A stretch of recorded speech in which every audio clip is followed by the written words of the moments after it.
เพยพุทธวจนะគឺជាការផ្សាយសម្លេងនៃធម្មទានដែលជាពាក្យព្រានប្រដៅរបស់ព្រះសម្មាសម្ពុទ្ធ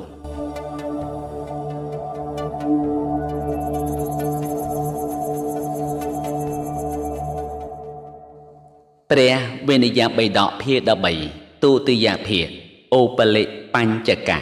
វគ្គ9សម័យនោះព្រះពុទ្ធមានព្រះភាកទ្រង់គង់នៅក្នុងវត្តចេតពុនជាអារាមរបស់អនាថបណ្ឌិកសេដ្ឋីជិតក្រុងសាវត្ថីលំដាប់នោះព្រះអូបលិដ៏មានអាយុចូលទៅគាល់ព្រះមានព្រះភាកលុះចូលទៅដល់ហើយទើបក្រាបថ្វាយបង្គំព្រះមានព្រះភាករួចអង្គុយនៅក្នុងទីដ៏សមគួរលុះព្រះអូបលិដ៏មានអាយុអង្គុយក្នុងទីដ៏សមគួរហើយក៏បានក្រាបបង្គំទូលព្រះមានព្រះភាកយ៉ាងនេះថាបបិទ្ធព្រះអង្គដ៏ចម្រើនភិក្ខុដែលប្រកបដោយអង្គប៉ុន្មានមិនត្រូវនៅដោយឥតនិស្ស័យអស់មួយជីវិតបានព្រះអង្គទ្រង់ត្រាស់ថាមនាលអូបលិភិក្ខុដែលប្រកបដោយអង្គ5មិនត្រូវនៅដោយឥតនិស្ស័យអស់មួយជីវិតបានទេអង្គ5តើដូចម្ដេចគឺភិក្ខុមិនស្គាល់ឧបោសថមួយមិនស្គាល់ឧបោសថកម្មមួយមិនចេះបាដេម៉ោកមួយមិនស្គាល់មកខុទេសមួយមានវសាថយពី5មួយមនាលអូបលិភិក្ខុដែលប្រកបដោយអង្គ5នេះឯងមិនត្រូវនៅដោយឥតនិស្ស័យដរាបដល់អស់ជីវិតបានឡើយមនាលអូបលិភិក្ខុដែលប្រកបដោយអង្គ5គួរនឹងនៅដោយឥតនិស្ស័យអស់មួយជីវិតបានអង្គទាំង5តើដូចម្ដេចគឺភិក្ខុស្គាល់ឧបោសថមួយស្គាល់ឧបោសថកម្មមួយចេះបាដេម៉ោកមួយស្គាល់បាដេម៉ោកខុទេសមួយមានវសាគ្រប់5ជាងឬ5វសាឡើងទៅមួយមនាលអូបលិភិក្ខុដែលប្រកបដោយអង្គ5នេះឯងគួរនៅដោយឥតនិស្ស័យអស់មួយជីវិតបានមនាលអូបលិភិក្ខុដែលប្រកបដោយអង្គ5ដទៃទៀតមិនគួរនឹងនៅដោយឥតនិស្ស័យអស់មួយជីវិតបានទេអង្គទាំង5តើដូចម្ដេចគឺភិក្ខុមិនស្គាល់បវារណាមួយមិនស្គាល់បវារណាកម្មមួយមិនចេះបាដេម៉ោកមួយមិនស្គាល់បាដេម៉ោកខុទេសមួយមានវសាមិនគ្រប់5មួយមនាលអូបលិភិក្ខុដែលប្រកបដោយអង្គ5នេះឯងមិនគួរនឹងនៅដោយឥតនិស្ស័យអស់មួយជីវិតបានឡើយមនាលអូបលិភិក្ខុដែលប្រកបដោយអង្គ5គួរនឹងនៅដោយឥតនិស្ស័យអស់មួយជីវិតបានអង្គ5តើដូចម្ដេចគឺភិក្ខុស្គាល់បវារណាមួយស្គាល់បវារណាកម្មមួយចេះបាដេម៉ោកមួយស្គាល់បាដេម៉ោកខុទេសមួយមានវសាគ្រប់5ឬលើសជាង5វសាឡើងទៅមួយមនាលអូបលិភិក្ខុដែលប្រកបដោយអង្គ5នេះឯងគួរនឹងនៅដោយឥតនិស្ស័យអស់មួយជីវិតបានមនាលអូបលិភិក្ខុដែលប្រកបដោយអង្គ5ដោយឡែកទៀតមិនគួរនឹងនៅដោយឥតនិស្ស័យអស់មួយជីវិតបានទេអង្គ5តើដូចម្ដេចគឺភិក្ខុមិនស្គាល់អាបត្តិនិងអនាបត្តិមួយមិនស្គាល់លហុកាបត្តិនិងករុកាបត្តិមួយមិនស្គាល់សាវសេសាបត្តិនិងអនវសេសាបត្តិមួយមិនស្គាល់ទថុលាបត្តិនិងអតថុលាបត្តិមួយមានវសាថយពី5មួយមនាលអូបលិភិក្ខុដែលប្រកបដោយអង្គ5នេះឯងមិនគួរនឹងនៅដោយឥតនិស្ស័យអស់មួយជីវិតបានឡើយមនាលអូបលិភិក្ខុដែលប្រកបដោយអង្គ5គួរនឹងនៅដោយឥតនិស្ស័យអស់មួយជីវិតបានអង្គ5តើដូចម្ដេចគឺភិក្ខុស្គាល់អាបត្តិនិងអនាបត្តិមួយស្គាល់លហុកាបត្តិនិងករុកាបត្តិមួយស្គាល់វសេសាបត្តិនិងអនវសេសាបត្តិមួយស្គាល់តថុលាបត្តិនិងអតថុលាបត្តិមួយមានវសាគ្រប់5ឬលើសជាង5វសាឡើងទៅមួយមនាលអូបលិភិក្ខុដែលប្រកបដោយអង្គ5នេះឯងគួរនឹងនៅដោយឥតនិស្ស័យអស់មួយជីវិតបានព្រះអូបលិក្រាបបង្គំទូលសួរថាបបិទ្ធព្រះអង្គដ៏ចម្រើនភិក្ខុដែលប្រកបដោយអង្គប៉ុន្មាន មិនត្រូវឲ្យឧបសម្បទាមិនត្រូវឲ្យនិស័យមិនត្រូវឲ្យសាមណេរបម្រើខ្លួនព្រះអង្គទ្រង់ត្រាស់ថាមនាលឧបលិភិក្ខុដែលប្រកបដោយអង្គ5មិនត្រូវឲ្យឧបសម្បទាមិនត្រូវឲ្យនិស័យមិនត្រូវឲ្យសាមណេរបម្រើខ្លួនឡើយអង្គ5តើដូចម្ដេចគឺភិក្ខុមិនអាចដើម្បីបម្រើដោយខ្លួនឯងឬឲ្យគេបម្រើនៅអន្តេវាសិកនិងសទ្ធិវិហារកដែលមានជំងឺមួយមិនអាចដើម្បីរំងាប់ដោយខ្លួនឯងឬឲ្យគេជួយរំងាប់នៅសេចក្តីអបសុខមួយមិនអាចដើម្បីបន្ទោបង់ដោយខ្លួនឯងឬឲ្យគេជួយបន្ទោបង់នៅសេចក្តីសង្ស័យដែលកើតឡើងតាមធម្មតាមួយដើម្បីណែនាំក្នុងអភិធម្មមួយដើម្បីណែនាំក្នុងអភិវិន័យមួយមនាលឧបលិភិក្ខុដែលប្រកបដោយអង្គ5នេះឯងមិនត្រូវឲ្យឧបសម្បទាមិនត្រូវឲ្យនិស័យមិនត្រូវឲ្យសាមណេរបម្រើខ្លួនឡើយមនាលឧបលិភិក្ខុដែលប្រកបដោយអង្គ5ទើបត្រូវឲ្យឧបសម្បទាត្រូវឲ្យនិស័យត្រូវឲ្យសាមណេរបម្រើខ្លួនបានអង្គ5តើដូចម្ដេចគឺភិក្ខុអ្នកអាចដើម្បីបម្រើដោយខ្លួនឯងនិងឲ្យគេបម្រើអន្តេវាសិកឬសទ្ធិវិហារកដែលមានជំងឺមួយអាចនឹងរំងាប់ដោយខ្លួនឯងឬប្រើគេឲ្យជួយរំងាប់នៅសេចក្តីអបសុខមួយអាចនឹងបន្ទោបង់ដោយខ្លួនឯងឬឲ្យគេបន្ទោបង់នៅសេចក្តីសង្ស័យដែលកើតឡើងតាមធម្មតាមួយអាចដើម្បីណែនាំអភិធម្មមួយដើម្បីណែនាំក្នុងអភិវិន័យមួយមនាលឧបលិភិក្ខុដែលប្រកបដោយអង្គ5នេះឯងត្រូវឲ្យឧបសម្បទាត្រូវឲ្យនិស័យត្រូវឲ្យសាមណេរបម្រើខ្លួនបាន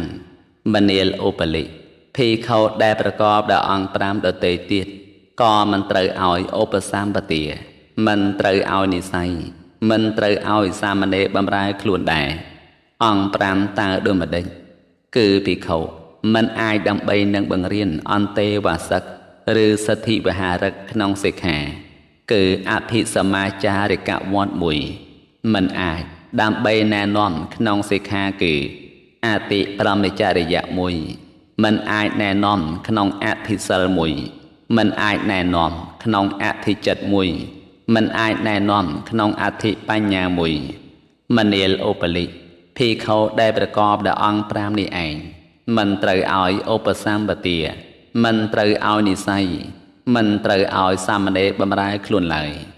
មនាលឧបលិភិក្ខុដែលប្រកបដោយអង្គ5ទើបត្រូវឲ្យឧបសម្បទាត្រូវឲ្យនិស័យត្រូវឲ្យសាមណេរបម្រើខ្លួនអង្គ5តើដូចម្ដេចគឺភិក្ខុអាចដើម្បីបង្រៀនអន្តេវាសិកឬសទ្ធិវិហារកក្នុងសិក្ខាគឺអភិសមាចារិកវត្តអាចដើម្បីណែនាំក្នុងសិក្ខាគឺអតិប្រមចរិយៈមួយអាចដើម្បីណែនាំក្នុងអធិសិលមួយអាចដើម្បីណែនាំក្នុងអធិចិត្តមួយអាចដើម្បីណែនាំក្នុងអត្ថបញ្ញាមួយមនាលឧបលិភិក្ខុដែលប្រកបដោយអង្គ5នេះឯងទើបត្រូវឲ្យឧបសម្បទាឲ្យនិស័យឲ្យសាមណេរបម្រើខ្លួនបានព្រះឧបលិក្រាបបង្គំទូលសួរថាបបិទ្ធព្រះអង្គដ៏ចម្រើនសង្ឃត្រូវធ្វើកម្មដល់ភិក្ខុដែលប្រកបដោយអង្គប៉ុន្មានព្រះអង្គទ្រង់ត្រាស់ថាមនាលឧបលិសង្ឃត្រូវធ្វើកម្មដល់ភិក្ខុដែលប្រកបដោយអង្គ5តើដូចម្ដេចគឺភិក្ខុមិនខ្មាស់បាបមួយភិក្ខុល្ងងមួយមិនមែនជាបកតតតមួយមានសេចក្តីយល់ខុសមួយមានអាជីវវិបត្តិមួយមនាលឧបលិសង្ឃត្រូវធ្វើកម្មដល់ភិក្ខុដែលប្រកបដោយអង្គ5នេះឯងមនាលឧបលិសង្ឃត្រូវធ្វើកម្មដល់ភិក្ខុដែលប្រកបដោយអង្គ5ដទៃទៀតអង្គ5តើដូចម្ដេចគឺភិក្ខុមានសិលវិបត្តិក្នុងអធិសិលមួយមានអាចារវិបត្តិក្នុងអាចារៈមួយមានទិដ្ឋិវិបត្តិក្នុងអតិទិដ្ឋិមួយមានសេចក្តីយល់ខុសមួយមានអាជីវវិបត្តិមួយមនាលឧបលិសង្ឃត្រូវធ្វើកម្មដល់ភិក្ខុដែលប្រកបដោយអង្គ5នេះឯង មនាលអូបលិសង្ឃត្រូវធ្វើកម្មដល់ភិក្ខុ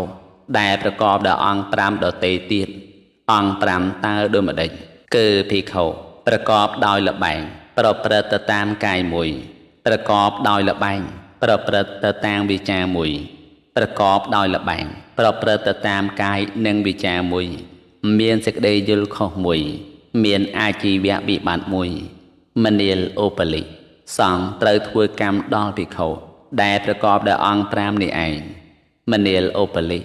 សង្ឃត្រូវធ្វើកម្មដល់ភិក្ខុដែលប្រកបដោយអង្គ5ដតេទៀតអង្គ5តើដូចម្ដេចខ្លះគឺភិក្ខុប្រកបដោយអនាចារៈប្រព្រឹត្តទៅតាមកាយមួយប្រកបដោយអនាចារៈប្រព្រឹត្តទៅតាមវិចាមួយប្រកបដោយអនាចារៈប្រព្រឹត្តទៅតាមកាយនិងវិចាមួយមានគំនិតយល់ខុសមួយមានអាជីវៈវិបត្តិមួយមនាលអូបលិសង្ឃត្រូវធ្វើកម្មដល់ភិក្ខុដែលប្រកបដោយអង្គ5នេះឯងមនាលអូបលិសង្ឃត្រូវធ្វើកម្មដល់ភិក្ខុដែលប្រកបដោយអង្គ5ដតេទៀតអង្គ5តើដូចម្ដេច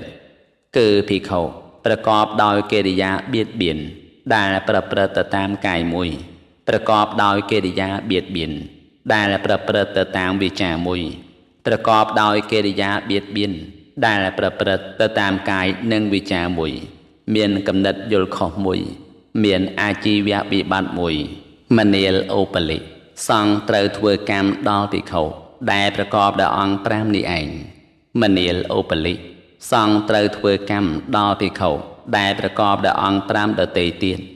អង្គ5តើដូចម្ដេចគឺភិក្ខុប្រកបដោយការចិញ្ចឹមជីវិតខុសដោយកាយមួយប្រកបដោយការចិញ្ចឹមជីវិតខុសដោយវិចាមួយប្រកបដោយការចិញ្ចឹមជីវិតខុសដោយកាយនិងវិចាមួយមានគំនិតយល់ខុសមួយមានអាជីវៈវិបត្តិមួយមនាលអូបលិសង្ឃត្រូវធ្វើកម្មដល់ភិក្ខុដែលប្រកបដោយអង្គ5នេះឯងមនាលអូបលិសង្ឃត្រូវធ្វើកម្មដល់ភិក្ខុដែលប្រកបដោយអង្គ5ដតេទៀតអង្គ5តើដូចម្ដេចគឺភិក្ខុត្រូវអាបត្តិហើយសង្ឃបានធ្វើកម្មរួចហើយនៅតែឲ្យឧបសម្បទាមួយនៅតែឲ្យនិស័យមួយឲ្យសាមណេរបម្រើខ្លួនមួយត្រេកអរនិងសេចក្តីសន្មត់ឲ្យជាអ្នកប្រដៅភិក្ខុនេះមួយទុកជាសង្ឃបានសន្មត់ហើយក៏នៅតែទៅប្រដៅភិក្ខុនេះមួយមនាលអូបលិសង្ឃត្រូវធ្វើកម្មដល់ភិក្ខុដែលប្រកបដោយអង្គ5នេះឯងមនាលអូបលិសង្ឃត្រូវធ្វើកម្មដល់ភិក្ខុដែលប្រកបដោយអង្គ5ដោយឡែកទៀតអង្គ5តើដូចម្ដេចគឺសង្ឃបានធ្វើកម្មដោយអាបត្តិណាភិក្ខុនោះនៅតែត្រូវអាបត្តិនោះមួយភិក្ខុត្រូវអាបត្តិឯទៀតប្រហែលនឹងអាបត្តិនោះមួយឬត្រូវអាបត្តិដែលអាក្រក់ជាងអាបត្តិមុននោះមួយភិក្ខុតេះដៀលកម្មមួយតេះដៀលសង្ឃជាអ្នកធ្វើកម្មមួយមនាលអូបលិសង្ឃត្រូវធ្វើកម្មដល់ភិក្ខុដែលប្រកបដោយអង្គ5នេះឯងមនាលអូបលិសង្ឃត្រូវធ្វើកម្មដល់ភិក្ខុដែលប្រកបដោយអង្គ5ដោយឡែកទៀតអង្គ5តើដូចម្ដេចគឺភិក្ខុពោលតេះដៀលព្រះពុទ្ធមួយពោលតេះដៀលព្រះធម៌មួយពោលតេះដៀលព្រះសង្ឃមួយមានគំនិតយល់ខុសមួយមានអាជីវៈវិបត្តិមួយមនាលអូបលិសង្ឃត្រូវធ្វើកម្មដល់ភិក្ខុដែលប្រកបដោយអង្គ5នេះឯងចប់អនិស្សតវគ្គទី1អូទានគឺបញ្ជារឿងនៃអនិស្សតវគ្គនោះដូចនេះនិយាយអំពីភិក្ខុមិនស្គាល់ឧបោសថជាដើមមួយមិនស្គាល់បវរណាជាដើមមួយមិនស្គាល់អាបត្តិមួយភិក្ខុមិនចេះបម្រើសិស្សឈឺមួយមិនចេះបង្រៀនសិស្សក្នុងអភិសមាចារិកវត្តមួយមិនខ្មាស់បាបមួយមិនចេះណែនាំក្នុងអធិសិលមួយប្រកបដោយលបែងមួយប្រកបដោយអនាចារៈមួយប្រកបដោយកិរិយាបៀតបៀនមួយប្រកបដោយការចិញ្ចឹមជីវិតខុសមួយសង្ឃធ្វើកម្មដោយអាបត្តិណាភិក្ខុនោះនៅតែឲ្យត្រូវអាបត្តិដដែលនោះមួយភិក្ខុពោលតេដៀលព្រះពុទ្ធមួយនេះជាវគ្គសង្ឃហៈទី1ព្រះអូបលិក្រាបបង្គំទូលសួរថាបបិទ្ធព្រះអង្គដ៏ចម្រើន សង្ឃមិនត្រូវរងាប់ដោយកម្មដល់ភិក្ខុដែលប្រកបដោយអង្គប៉ុន្មានព្រះអង្គទ្រង់ត្រាស់ថាមនាលឧបលិសង្ឃមិនត្រូវរងាប់ដោយកម្មដល់ភិក្ខុដែលប្រកបដោយអង្គ5តើដូចម្ដេចគឺភិក្ខុត្រូវអាបត្តិហើយសង្ឃក៏បានធ្វើកម្មហើយនៅតែឲ្យឧបសម្បទាមួយនៅតែឲ្យនិស័យមួយឲ្យសាមណេរបម្រើខ្លួនមួយត្រេកអរនិងសេចក្តីសន្មត់ឲ្យជាអ្នកឲ្យអាវាតដល់ភិក្ខុនីមួយទូកជាសង្ឃសន្មត់ហើយនៅតែទៅប្រដៅភិក្ខុនីមួយមនាលឧបលិសង្ឃមិនត្រូវរងាប់ដោយកម្មដល់ភិក្ខុដែលប្រកបដោយអង្គ5នេះឯងមនាលឧបលិសង្ឃមិនត្រូវរងាប់កម្មដល់ភិក្ខុប្រកបដោយអង្គ5ដទៃទៀតអង្គ5តើដូចម្ដេចគឺសង្ឃបានធ្វើកម្មចំពោះអាបត្តិណាភិក្ខុនោះនៅតែត្រូវអាបត្តិនោះទៀតមួយត្រូវអាបត្តិឯទៀតប្រហែលនឹងអាបត្តិនោះមួយឬត្រូវអាបត្តិដែលអាក្រក់ជាងអាបត្តិនោះមួយតេះដៀលកម្មមួយតេះដៀលពួកភិក្ខុអ្នកធ្វើកម្មមួយមនាលឧបលិសង្ឃមិនត្រូវរងាប់កម្មដល់ភិក្ខុប្រកបដោយអង្គ5នេះឯងមនាលឧបលិសង្ឃមិនត្រូវរងាប់កម្មដល់ភិក្ខុប្រកបដោយអង្គ5ដទៃទៀត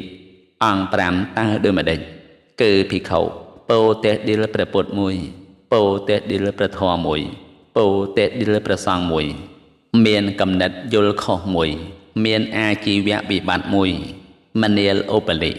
សង្ឃមិនត្រូវរងាប់កម្មដល់ភិក្ខុដែលប្រកបដោយអង្គ5នេះឯងមនាលឧបលិសង្ឃមិនត្រូវរងាប់កម្មដល់ភិក្ខុប្រកបដោយអង្គ5ដទៃទៀតអង្គ5តើដូចម្ដេចគឺភិក្ខុមិនមានខ្មាស់បាបមួយភិក្ខុល្ងងមួយមិនមែនជាបកតតាតមួយជាអ្នកធ្វើនៅសេចក្តីញោមញីអាបត្តិតូចធំមួយមិនធ្វើឲ្យពេញលេញក្នុងវត្តទាំងឡាយនិងសិក្ខាមួយ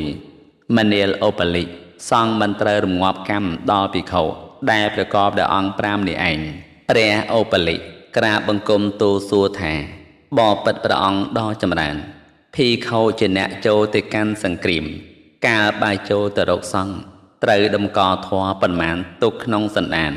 សឹមចូលទៅរកសង្ឃព្រះអង្គទ្រង់ត្រាស់ថា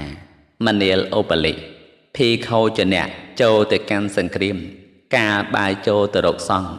ត្រូវតម្កល់ធម៌5យ៉ាងទុកក្នុងសន្តានហើយសឹមចូលទៅរកសង្ឃធម៌5តើដូចម្ដេចមនាលឧបលិភិក្ខុជាអ្នកចូលទៅកាន់សង្គ្រាមកាលបាយចូលទៅរកសង្ឃត្រូវមានចិត្តអោនលំទោនសឹមចូលទៅរកសង្ឃគប្បីជាអ្នកមានចិត្តស្មើដោយសម្ពុតសម្រាប់ជូធូលីជាអ្នកឆ្លៀសក្នុងអាសនៈឆ្លៀសក្នុងការអង្គុយមួយមិនត្រូវចូលទៅជ្រៀតបៀតពួកភិក្ខុជាថេរៈមិនត្រូវខាត់អាសនៈពួកភិក្ខុខ្ចីអង្គុយលើអាសនៈតាមសមគូមួយមិនត្រូវជាអ្នកនិយាយពាក្យផ្ដេផ្ដាស់មិនត្រូវនិយាយដេរឆានកថាមួយត្រូវពោលធម៌ដោយខ្លួនឯងឬអារាធនាអ្នកដទៃឲ្យពោលធម៌មួយមិនត្រូវមើលងាយព្រះអរិយបុគ្គលដែលលោកគង់ស្ងៀមមួយមនាលឧបលិបើសង្ឃធ្វើកម្មទាំងឡាយដែលសង្ឃគប្បីធ្វើដោយសេចក្តីព្រមព្រៀងគ្នាមនាលឧបលិបើមានភិក្ខុមិនគប្បីចិត្តនឹងកម្មនោះភិក្ខុនោះត្រូវធ្វើទិដ្ឋិឲ្យច្បាស់ប្រកបសឹមតម្កល់សាមគ្គីសេចក្តីនោះតើព្រោះហេតុអ្វីព្រោះថាភិក្ខុនោះត្រូវតម្កល់សាមគ្គីដោយគិតថាអាត្មាអញមិនត្រូវមានខ្លួនបែកអំពីសង្ឃទេមនាលឧបលិភិក្ខុជាអ្នកចូលទៅកាន់សង្គ្រាមការបើចូលទៅរកសង្ឃត្រូវតម្កល់ធម៌ទាំង5នេះក្នុងសន្តានសិនសឹមចូលទៅរកសង្ឃព្រះឧបលិក្រាបបង្គំទូលសួរថាបបិទ្ធព្រះអង្គដ៏ចម្រើនភិក្ខុដែលប្រកបដោយអង្គប៉ុន្មានពោលក្នុងកណ្ដាលជំនុំសង្ឃនាំមិនឲ្យជន់ច្រើនគ្នាត្រេកអរផងនាំមិនឲ្យជន់ច្រើនគ្នាគប់ចិត្តផងនាំមិនឲ្យជន់ច្រើនគ្នាចូលចិត្តផងព្រះអង្គទ្រង់ត្រាស់ថាមនាលឧបលិភិក្ខុដែលប្រកបដោយអង្គ5ពោលក្នុងកណ្ដាលជំនុំសង្ឃនាំមិនឲ្យជន់ច្រើនគ្នាត្រេកអរផងនាំមិនឲ្យជន់ច្រើនគ្នាគប់ចិត្តផង នាំមិនឲ្យជន់ច្រានគ្នាចូលចិត្តផងអង្គ5តើដូចម្ដេចគឺភិក្ខុជាអ្នកនិយាយពាក្យប្រកបដោយលោភៈជាដើមមួយជាអ្នកពោលអាងអ្នកដទៃមួយជាអ្នកមិនឆ្លៀសក្នុងភាសានិងវិនិច្ឆ័យមួយជាអ្នកមិនចោទភិក្ខុផងគ្នាឲ្យសមគួរតាមធម៌សមគួរតាមវិន័យសមគួរតាមអាបត្តិមួយជាអ្នកមិនកាត់សេចក្តីឲ្យសមគួរតាមធម៌ឲ្យសមគួរតាមវិន័យឲ្យសមគួរតាមអាបត្តិមួយមនាលអូបលិភិក្ខុដែលប្រកបដោយអង្គ5នេះឯងនិយាយកណ្ដាលជំនុំសង្ឃតែងនាំមិនឲ្យជន់ច្រានគ្នាត្រេកអរផងនាំមិនឲ្យជន់ច្រានគ្នាគប់ចិត្តផងនាំមិនឲ្យជន់ច្រានគ្នាចូលចិត្តផងមនាលអូបលិភិក្ខុដែលប្រកបដោយអង្គ5ការនិយាយកណ្ដាលជំនុំសង្ឃតែងនាំឲ្យជន់ច្រានគ្នាត្រេកអរផងនាំឲ្យជន់ច្រានគ្នាគប់ចិត្តផងនាំឲ្យជន់ច្រានគ្នាចូលចិត្តផងអង្គ5តើដូចម្ដេចគឺភិក្ខុជាអ្នកមិននិយាយពាក្យប្រកបដោយលោភៈជាដើមមួយមិនពោលអានអ្នកដទៃមួយជាអ្នកឆ្លៀសក្នុងភាសានិងវិនិច្ឆ័យមួយជាអ្នកចោទភិក្ខុផងគ្នាឲ្យសមគួរតាមធម៌ឲ្យសមគួរតាមវិន័យឲ្យសមគួរតាមអាបត្តិមួយជាអ្នកកាត់សេចក្តីឲ្យសមគួរតាមធម៌ឲ្យសមគួរតាមវិន័យឲ្យសមគួរតាមអាបត្តិមួយមនាលអូបលិភិក្ខុដែលប្រកបដោយអង្គ5នេះឯងកាលនិយាយក្នុងកណ្ដាលជំនុំសង្ឃតែងនាំឲ្យជន់ច្រានគ្នាត្រេកអរផងនាំឲ្យជន់ច្រានគ្នាគប់ចិត្តផងនាំឲ្យជន់ច្រានគ្នាចូលចិត្តផងមនាលអូបលិភិក្ខុដែលប្រកបដោយអង្គ5ដទៃទៀតការនិយាយក្នុងជំនុំសង្ឃក៏តែងនាំមិនឲ្យជន់ច្រានគ្នាត្រេកអរផងនាំមិនឲ្យជន់ច្រានគ្នាពេញចិត្តផងនាំមិនឲ្យជន់ច្រានគ្នាចូលចិត្តផងអង្គ5តើដូចម្ដេចគឺភិក្ខុជាអ្នកអួតអាងសរសើរលើបុគ្គលដទៃមួយជាអ្នកផ្ចាញ់ផ្ទាល់គេមួយប្រកាន់យកហេតុដែលមិនមែនជានិយានិកធម៌មួយខាត់ហេតុដែលជានិយានិកធម៌មួយនិយាយពាក្យច្រើនឥតប្រយោជន៍មួយមនាលអូបលិភិក្ខុដែលប្រកបដោយអង្គ5នេះឯងការនិយាយក្នុងកណ្ដាលជំនុំសង្ឃតែងនាំមិនឲ្យជន់ច្រានគ្នាត្រេកអរផងនាំមិនឲ្យជន់ច្រានគ្នាពេញចិត្តផងនាំមិនឲ្យជន់ច្រានគ្នាចូលចិត្តផងមនាលអូបលិភិក្ខុដែលប្រកបដោយអង្គ5ការនិយាយក្នុងកណ្ដាលជំនុំសង្ឃតែងនាំឲ្យជន់ច្រានគ្នាត្រេកអរផងនាំឲ្យជន់ច្រានគ្នាពេញចិត្តផងនាំឲ្យជន់ច្រានគ្នាចូលចិត្តផងអង្គ5តើដូចម្ដេចគឺភិក្ខុជាអ្នកមិនអួតអាងសរសើរលើកបុគ្គលដទៃមួយជាអ្នកមិនផ្ជុញផ្ទាល់គេមួយកាន់យកហេតុដែលជានិយានិកធម៌មួយខាត់ហេតុមិនមែនជានិយានិកធម៌មួយមិននិយាយពាក្យដែលឥតប្រយោជន៍ដោយច្រើនមួយមនាលអូបលិភិក្ខុដែលប្រកបដោយអង្គ5នេះឯងការនិយាយក្នុងកណ្ដាលជំនុំសង្ឃតែនាំឲ្យជន់ច្រានគ្នាត្រេកអរផងនាំឲ្យជន់ច្រានគ្នាពេញចិត្តផងនាំឲ្យជន់ច្រានគ្នាចូលចិត្តផងមនាលអូបលិភិក្ខុដែលប្រកបដោយអង្គ5ដទៃទៀតការនិយាយក្នុងកណ្ដាលជំនុំសង្ឃតែនាំមិនឲ្យជន់ច្រានគ្នាត្រេកអរផងនាំមិនឲ្យជន់ច្រានគ្នាពេញចិត្តផងនាំមិនឲ្យជន់ច្រានគ្នាចូលចិត្តផងអង្គទាំង5តើដូចម្ដេចគឺភិក្ខុអ្នកនិយាយសង្កត់សង្កិនព្រោះអាស្រ័យមានអ្នកមួយមិនបានសូមឱកាសជាមុនក៏ស្រាប់តែនិយាយមួយមិនចោទភិក្ខុដទៃឲ្យសមគួរតាមធម៌ឲ្យសមគួរតាមវិន័យឲ្យសមគួរតាមអាបត្តិមួយមិនកាត់សេចក្តីឲ្យសមគួរតាមធម៌ឲ្យសមគួរតាមវិន័យឲ្យសមគួរតាមអាបត្តិមួយមិនព្យាករដោយសមគួរតាមសេចក្តីយល់របស់ខ្លួនមួយមនាលអូបលិភិក្ខុដែលប្រកបដោយអង្គ5នេះឯងការនិយាយក្នុងកណ្ដាលជំនុំសង្ឃតែនាំមិនឲ្យជន់ច្រានគ្នាត្រេកអរផងនាំមិនឲ្យជន់ច្រានគ្នាពេញចិត្តផង នាំមិនឲ្យជន់ច្រានគ្នាចូលចិត្តផងមនាលអូប៉ាលិភិក្ខុដែលប្រកបដោយអង្គ5ការនិយាយក្នុងកណ្ដាលជំនុំសង្ឃតែងនាំឲ្យជន់ច្រានគ្នាត្រេកអរផងនាំឲ្យជន់ច្រានគ្នាពេញចិត្តផងនាំឲ្យជន់ច្រានគ្នាចូលចិត្តផងអង្គ5តើដូចម្ដេចគឺភិក្ខុជាអ្នកពុំបាននិយាយសង្កត់សង្កិនព្រោះអាស្រ័យមានអ្នកមួយបានសូមឱកាសជាមុនទើបនិយាយមួយចោលភិក្ខុផងគ្នាឲ្យសមគួរតាមធម៌ឲ្យសមគួរតាមវិន័យឲ្យសមគួរតាមអាបត្តិមួយកាត់សេចក្តីឲ្យសមគួរតាមធម៌ឲ្យសមគួរតាមវិន័យឲ្យសមគួរតាមអាបត្តិមួយព្យាករតាមសេចក្តីយល់របស់ខ្លួនមួយមនាលអូប៉ាលិភិក្ខុដែលប្រកបដោយអង្គ5នេះឯងការនិយាយក្នុងកណ្ដាលជំនុំសង្ឃតែងនាំឲ្យជន់ច្រានគ្នាត្រេកអរផងនាំឲ្យជន់ច្រានគ្នាពេញចិត្តផងនាំឲ្យជន់ច្រានគ្នាចូលចិត្តផងព្រះអូប៉ាលិក្រាបបង្គំទូលសួរថាបបិទ្ធព្រះអង្គដ៏ចម្រើនអានិសង្ឃនៃការរៀនវិន័យមានប៉ុន្មានព្រះអង្គទ្រង់ត្រាស់ថាមនាលអូប៉ាលិអានិសង្ឃនៃការរៀនវិន័យមាន5អានិសង្ឃ5តើដូចម្ដេចគឺភិក្ខុជាអ្នកចេះគ្រប់គ្រងរក្សាសិលខណ្ឌរបស់ខ្លួនដោយប្រពៃមួយរមែងជាទីពឹងនៃពួកជនដែលមានសេចក្តីសង្ស័យមួយជាអ្នកឃ្លាវខ្លះនិយាយកណ្ដាលជំនុំសង្ឃមួយជាអ្នកសង្កត់សង្កិននៅពួកសត្រូវដោយសហធម៌បានដោយងាយមួយជាអ្នកប្រតិបត្តិដើម្បីឲ្យព្រះសទ្ធំថិតថេរមួយមនាលអូប៉ាលិអានិសង្ឃនៃការរៀនវិន័យមាន5នេះឯងចប់ណាបដិបៈសម្ភនវៈទី2ឧទានគឺបញ្ជារឿងនៃណាបដិបៈសម្ភនវៈទី2នោះដូច្នេះនិយាយអំពីភិក្ខុត្រូវអាបត្តិមួយសង្ឃធ្វើកម្មភិក្ខុនោះចំពោះអាបត្តិណាមួយភិក្ខុពោទិដិលព្រះពុទ្ធជាដើមមួយ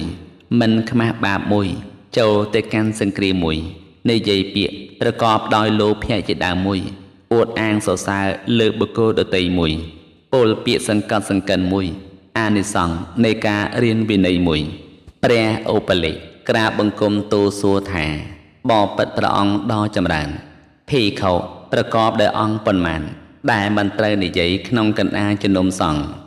ព្រះអង្គទ្រង់ត្រាស់ថាមនាលអូប៉ាលិភិក្ខុដែលប្រកបដោយអង្គ5មិនត្រូវនិយាយក្នុងកណ្ដាលជំនុំសង្ឃអង្គ5តើដូចម្ដេចគឺភិក្ខុមិនស្គាល់អាបត្តិមួយមិនស្គាល់សមុដ្ឋាននៃអាបត្តិមួយមិនស្គាល់ប្រយោគរបស់អាបត្តិមួយមិនស្គាល់ការរងាប់អាបត្តិមួយមិនឆ្លៀសក្នុងការវិនិច្ឆ័យអាបត្តិមួយ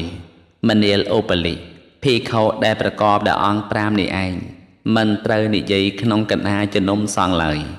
មនាលអូប៉ាលិភិក្ខុដែលប្រកបដោយអង្គ5ទើបត្រូវនិយាយក្នុងកណ្ដាលជំនុំសង្ឃបានអង្គ5តើដូចម្ដេចគឺភិក្ខុស្គាល់អាបត្តិមួយស្គាល់សមុដ្ឋាននៃអាបត្តិមួយស្គាល់ប្រយោគរបស់អាបត្តិមួយស្គាល់ការរងាប់អាបត្តិមួយឆ្លៀសក្នុងការវិនិច្ឆ័យអាបត្តិមួយមនាលអូប៉ាលិភិក្ខុដែលប្រកបដោយអង្គ5នេះឯងទើបត្រូវនិយាយក្នុងកណ្ដាលជំនុំសង្ឃបានមនាលអូប៉ាលិភិក្ខុដែលប្រកបដោយអង្គ5ដទៃទៀតមិនត្រូវនិយាយក្នុងកណ្ដាលជំនុំសង្ឃអង្គ5តើដូចម្ដេចភិក្ខុមិនស្គាល់អធិករមួយមិនស្គាល់សមុដ្ឋាននៃអធិករមួយមិនស្គាល់ប្រយោគរបស់អធិករមួយមិនស្គាល់ការរងាប់អធិករមួយមិនឆ្លៀសក្នុងការវិនិច្ឆ័យអធិករមួយមនាលអូប៉ាលិភិក្ខុដែលប្រកបដោយអង្គ5នេះឯងមិនត្រូវនិយាយក្នុងកណ្ដាលជំនុំសង្ឃឡើយមនាលអូប៉ាលិភិក្ខុដែលប្រកបដោយអង្គ5ទើបត្រូវនិយាយក្នុងកណ្ដាលជំនុំសង្ឃបានអង្គ5តើដូចម្ដេចគឺភិក្ខុស្គាល់អធិករមួយស្គាល់សមុដ្ឋាននៃអធិករមួយស្គាល់ប្រយោគរបស់អធិករមួយស្គាល់ការរងាប់អធិករមួយឆ្លៀសក្នុងការវិនិច្ឆ័យអធិករមួយមនាលអូប៉ាលិភិក្ខុដែលប្រកបដោយអង្គ5នេះឯងទើបត្រូវនិយាយក្នុងកណ្ដាលជំនុំសង្ឃបានមនាលអូប៉ាលិភិក្ខុដែលប្រកបដោយអង្គ5ដោយឡែកទៀត ក៏មិនត្រូវនិយាយក្នុងកណ្ដាលជំនុំសង្ឃដែរអង្គ5តើដូចម្ដេចគឺភិក្ខុជាអ្នកនិយាយសង្កត់សង្កិនគេមួយមិនសូមឱកាសជាមុនស្រាប់តែនិយាយមួយមិនចោទភិក្ខុផងគ្នាឲ្យសំគួរតាមធម៌ឲ្យសំគួរតាមវិន័យឲ្យសំគួរតាមអាបត្តិមួយ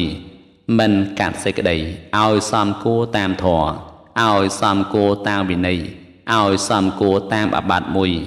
មិនព្យាករតាមសេចក្តីយល់របស់ខ្លួនមួយមនាលឧបលិភិក្ខុប្រកបដោយអង្គ5នេះឯងមិនត្រូវនិយាយក្នុងកណ្ដាលជំនុំសង្ឃឡើយមនាលឧបលិភិក្ខុដែលប្រកបដោយអង្គ5ទើបត្រូវនិយាយក្នុងកណ្ដាលជំនុំសង្ឃអង្គ5តើដូចម្ដេចគឺភិក្ខុជាអ្នកមិនពោលសង្កត់សង្កិនគេមួយមិនសូមឱកាសជាមុនមួយទើបនិយាយមួយចោទភិក្ខុផងគ្នាឲ្យសំគួរតាមធម៌ឲ្យសំគួរតាមវិន័យឲ្យសំគួរតាមអាបត្តិមួយកាត់សេចក្តីឲ្យសំគួរតាមធម៌ឲ្យសំគួរតាមវិន័យឲ្យសំគួរតាមអាបត្តិមួយជាអ្នកព្យាករតាមសេចក្តីយល់របស់ខ្លួនមួយមនាលឧបលិភិក្ខុប្រកបដោយអង្គ5នេះឯងទើបត្រូវនិយាយក្នុងកណ្ដាលជំនុំសង្ឃបានមនាលឧបលិភិក្ខុដែលប្រកបដោយអង្គ5ដទៃទៀតក៏មិនត្រូវនិយាយក្នុងកណ្ដាលជំនុំសង្ឃដែរអង្គ5តើដូចម្ដេចគឺភិក្ខុមិនស្គាល់អាបត្តិនិងអនាបត្តិមួយមិនស្គាល់លហុកាបត្តិនិងករុកាបត្តិមួយមិនស្គាល់សាវសេសាបត្តិនិងអនវសេសាបត្តិមួយមិនស្គាល់តថុលាបត្តិនិងអតថុលាបត្តិមួយមិនស្គាល់សបដិកម្មាបត្តិនិងអបដិកម្មាបត្តិមួយមនាលឧបលិភិក្ខុដែលប្រកបដោយអង្គ5នេះឯងមិនត្រូវនិយាយក្នុងកណ្ដាលជំនុំសង្ឃឡើយមនាលឧបលិភិក្ខុដែលប្រកបដោយអង្គ5ទើបត្រូវនិយាយក្នុងកណ្ដាលជំនុំសង្ឃអង្គ5តើដូចម្ដេចគឺភិក្ខុស្គាល់អាបត្តិនិងអនាបត្តិមួយស្គាល់លហុកាបត្តិនិងករុកាបត្តិមួយ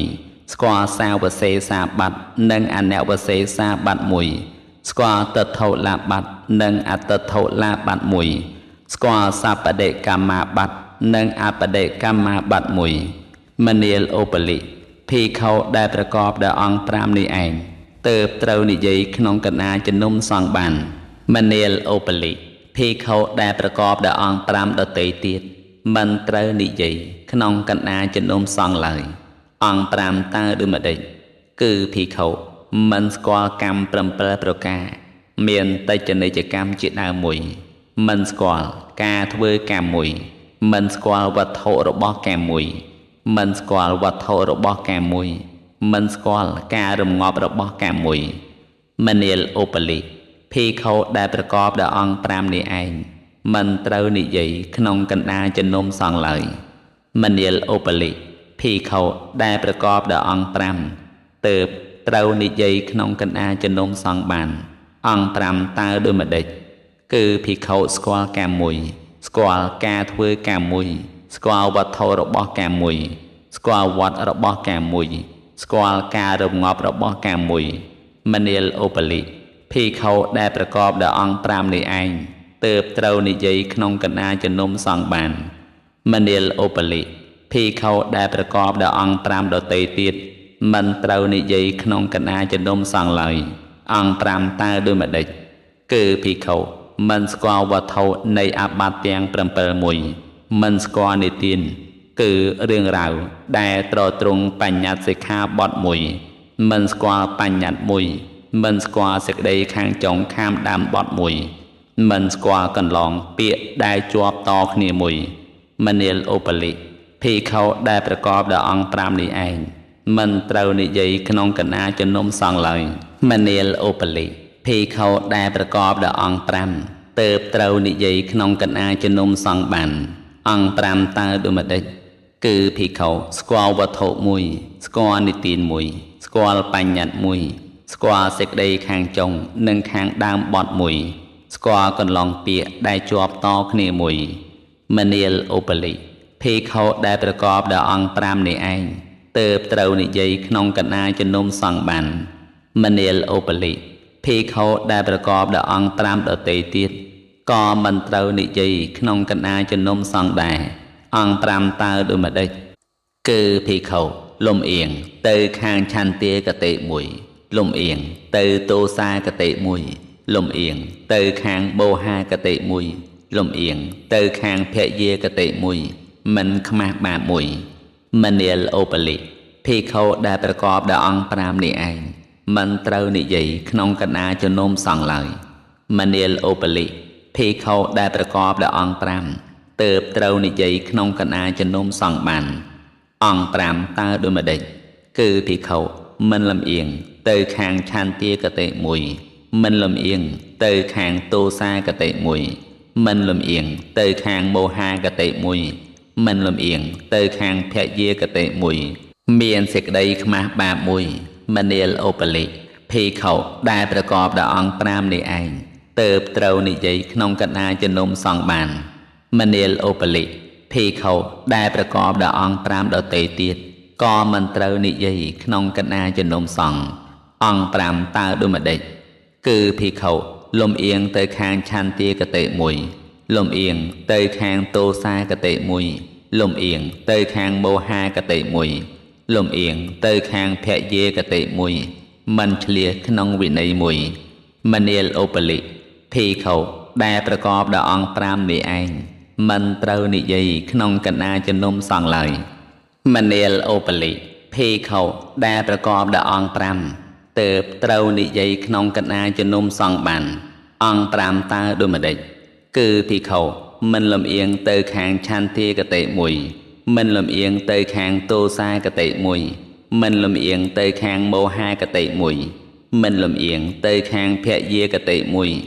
เมียนเสกใดขมาบามวย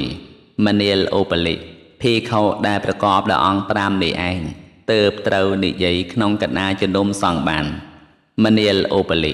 พี่เขาได้ประกอบดาอังปรามดาเตยเตียดก็มันเตานิยัยขนมกันอาจนมสองอังปรามตาดูมาได้คือพี่เขาลมเอียงเตยคางชันเตียกะเตะมวยลมเอียงเตยคางโตซากะเตะมวยลมเอียงเตยคางโมฮากะเตะมวยลมเอียงเตยคางแพะเยกะเตะมวยมันเฉลียขนมวินัยมวยมันเนลโอปลิพี่เขาได้ประกอบดาอังปรามนี่เองมันเตานิยัยขนมกันอาจนมสองเลยมันเนลโอปลิพี่เขาได้ประกอบดาอังปรามเติบเตานิยัยขนมกันอาจนมสองบันอังปรามตาดูมาได้คือพี่เขามันลำเอียงเตยคางชันเตียกะเตะมวยมันลำเอียงเตยคางโตซากะเตะมวยมันลำเอียงเตยคางโมฮากะเตะมวยมันลำเอียงเตยคางแพะเยกะเตะมวย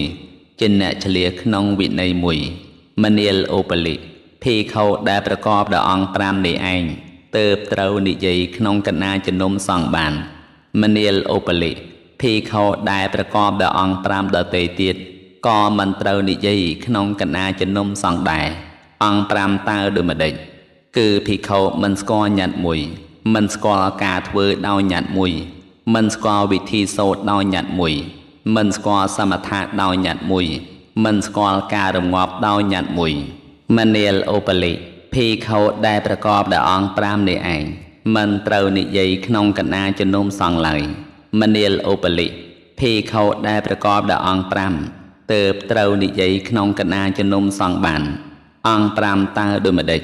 คือพี่เขาสกอหยัดมวยสกอการทเวดาวหยัดมวยสกอวิธีโซดดาวหยัดมวยสกอสมถะดาวหยัดมวยสกอการรำงอบดาวหยัดมวยมันเนลโอปลิพี่เขาได้ประกอบดาอังปรามนี่เองเติบเตานิยัยขนมกันอาจนมสองบานมันเนลโอปลิพี่เขาได้ประกอบดาอังปรามดาเตยเตียดก็มันเตานิยัยขนมกันอาจนมสองได้อังปรามตาดูมาได้คือพี่เขามันเจสดจะคือโอปเตาบิเพียงมวยมันเจสตาหนุลอมคือมหาปฏิแตงบวนมวยมันเจวินัยคือคานตะกะนังปาริวาระมวยมันเจวินิยนุลอมคือมหาปฏิแตงบวนมวยมันเฉลียขนมแหดได้กูนังมันกูมวยมันเนลโอปลิพี่เขาได้ประกอบดาอังปรามนี่เองมันเตานิยัยขนมกันอาจนมสองเลยมันเนลโอปลิพี่เขาได้ประกอบดาอังปรามเติบเตานิยัยขนมกันอาจนมสองบาน អង្គ5តើដូចម្ដេចគឺភិក្ខុចេះសតៈមួយចេះសតានុឡោមមួយចេះវិន័យមួយចេះវិនយានុឡោមមួយឆ្លៀសក្នុងហេតុដែលគួរនិងមិនគួរមួយមនាលឧបလိភិក្ខុដែលប្រកបដោយអង្គ5នេះឯងទើបត្រូវនិយាយក្នុងកណ្ដាលជំនុំសង្ឃបានមនាលឧបလိ